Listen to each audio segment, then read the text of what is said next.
is everybody's time is valuable to them. So especially for realtors, like, you know, we'll do everything for you for hired. When you hire us, we'll give you that full professional commitment, you know, and then it's a difference between just like helping your friend sell a home that you're not really working with versus like when they hire you. There's a big difference in like that relationship. You know, my mentor once said, always hire a realtor, because like you just never want to have that liability, and you just want to have that expert in your corner. Like you have to like let these clients know like they should take the time to interview realtors, and not just go with the cheapest commission, because there's always going to be somebody that's cheaper. Of course. There's there's realtors that will probably take a 1% commission. Yeah, so it's going to start with 3, 2.5, 2. Go 2. I mean 1.5, and it's going to go up. Whoever has the lowest, of course.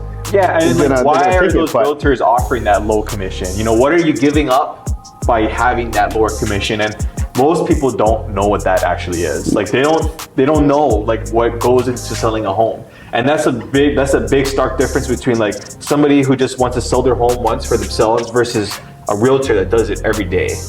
When we go into a listing presentation and we bring our white book Engel & Volker's listing presentation and we show them like, hey, this is all that goes into selling your home. These are all the analyses that we do. This is like how we time the market and best present your home to get the maximum amount of money for your home. And if you wanted to take a lesser commission, you know, these are some of the things that you'd be giving up in marketing your home. Is that something that you're comfortable with?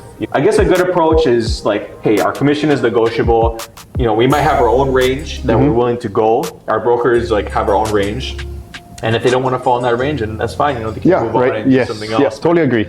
You know, I think going into a presentation with that range and like giving them options will help them understand like, oh, okay. So if I did pay you the full commission, I will get all this like full professional staging, photography, videography, full marketing on social media, newspaper.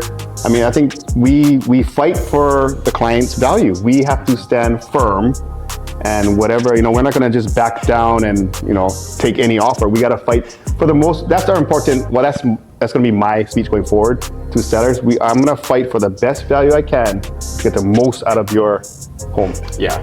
And I guess it's knowing your worth as a realtor too. Yes. So if you go into a presentation knowing that you're worth like 3% or 2.5% commission, and then versus another realtor that might be going into that same presentation thinking, oh, I'm worth like 2%. It's like, how do those realtors compare to each other? What do they look like? And I'm not saying that, you know, like that lower commission agent is, you know, anything lesser of an agent than other people, but, you know, it's just what they bring to the table at the end of the day. So what are your guys' thoughts? Do you feel like realtors deserve the full commission, or are they only worth like the lowest possible commission out there? We're worth 10%. Let us know in the comments what you guys think.